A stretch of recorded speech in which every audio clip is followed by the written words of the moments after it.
Best English Jokes, страница 20. To hang up, положить трубку телефона. To catch the burglars red-handed, поймать грабителей на месте преступления. Ice hockey stick, хоккейная клюшка. A man was going to bed when his wife told him that he hadn't switched off the light in the barn. The man opened the door to go turn off the light, but saw there were people in the barn. They were stealing something. He immediately phoned the police, who asked, "Is someone in your house?" And Jude said, "No," and explained their situation. Then they explained that all the officers were busy and that he should simply close his door and an officer would be there as soon as possible. The man said okay, hung up, counted to 30, and phoned the police again. "Hello, I just called you a few seconds ago because there were people in my barn. Well, you don't have to worry about them now because I've just killed them all." Then he hung up. Within 5 minutes, three police cars and an ambulance were in front of his house. Of course, the police caught the burglars red-handed. One of the policemen said to the man, "I thought you said that you'd killed them." The man said, "I thought you said there were no free offices." A beginner magician accidentally turns his wife into a sofa and his two kids into armchairs. He starts to panic.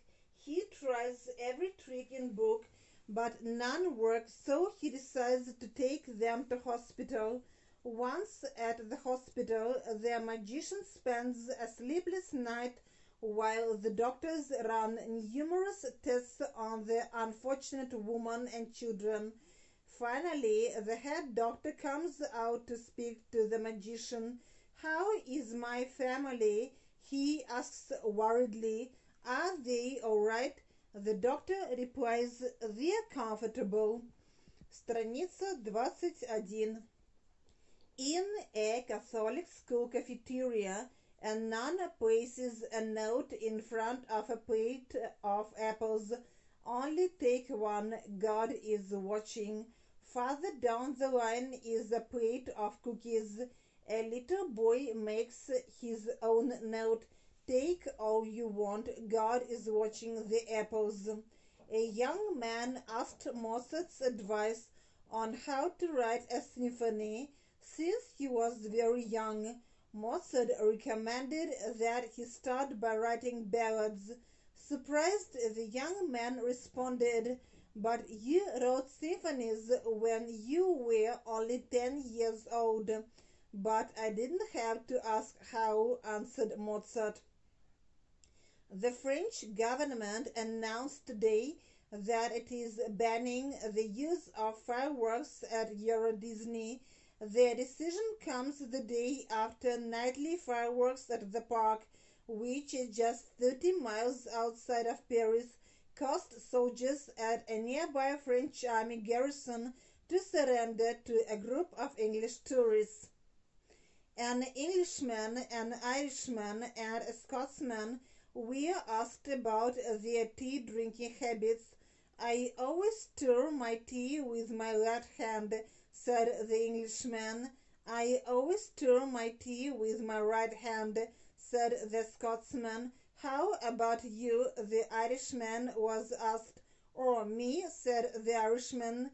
"I always use a spoon."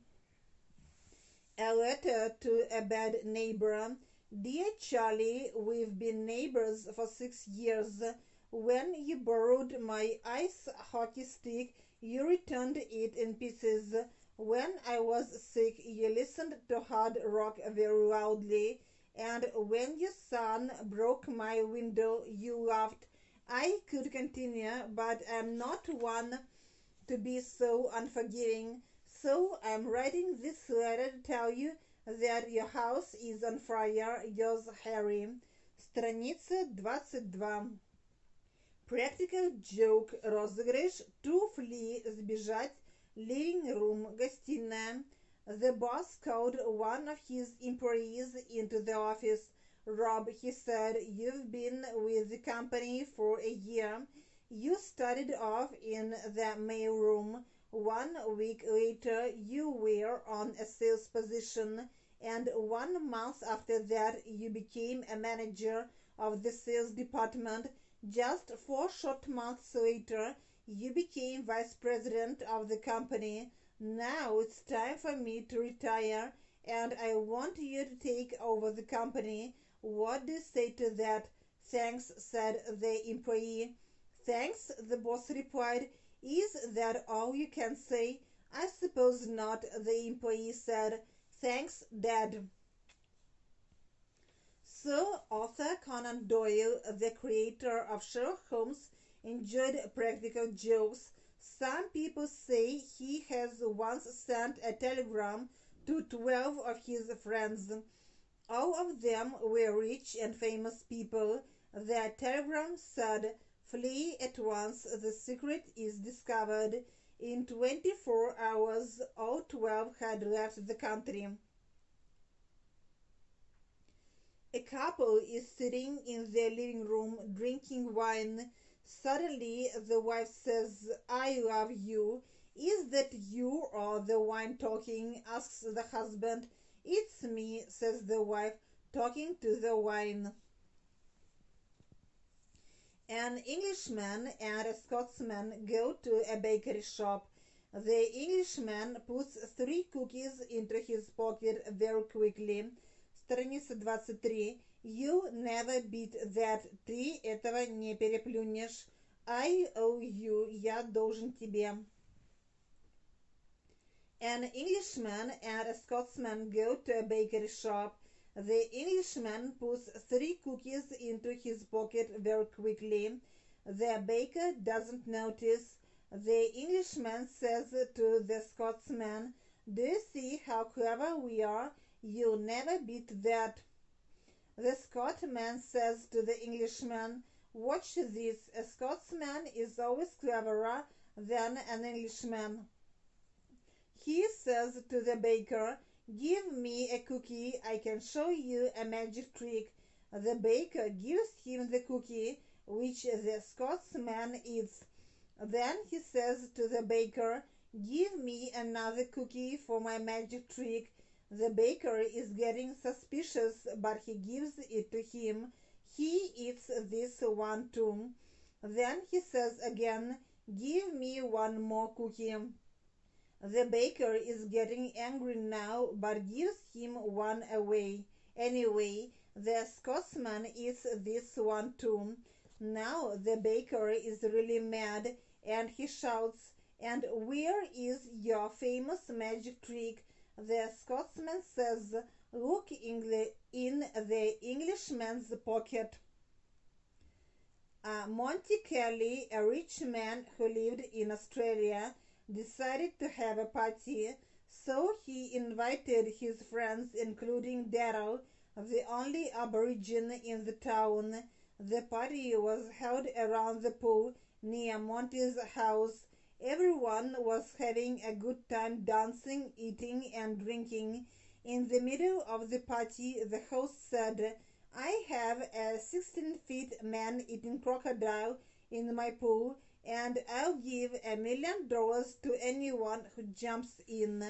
As soon as the words were out of Monty's mouth, there was a loud splash, and everyone saw Daryl in the pool fighting the crocodile.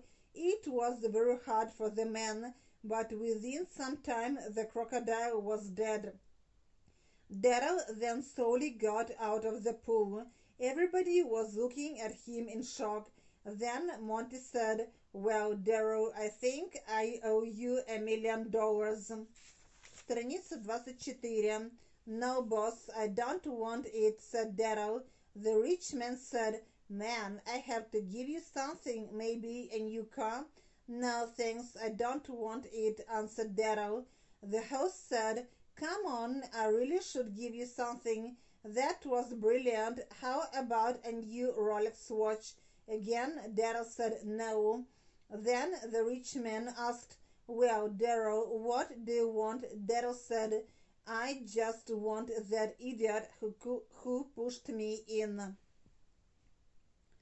A salesman, an administrator, and the manager are walking to lunch when they find an old oil lamp. They rub it and a genie comes out. The genie says, "I'll give each of you just one wish." Me first," says the salesman. "I want to be in the Bahamas driving a boat." Poof, he's gone. Me next," says the administrator. "I want to be in Hawaii lying on the beach with the love of my life." Poof, she's gone. "Okay, tell me your wish," the genie says to the manager.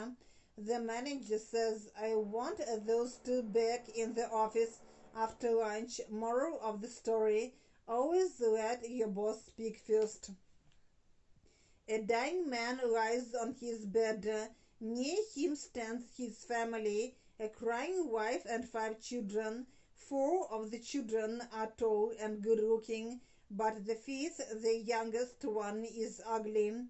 "Darling wife," the husband says, "please tell me if the youngest child really is mine. I want to know the truth before I die. I will forgive you if—" The wife mildly interrupts him. "Yes, my dearest, absolutely, no question. I swear that you are the father." The man then dies happy. The wife whispers, "Thank God he didn't ask about the other 4."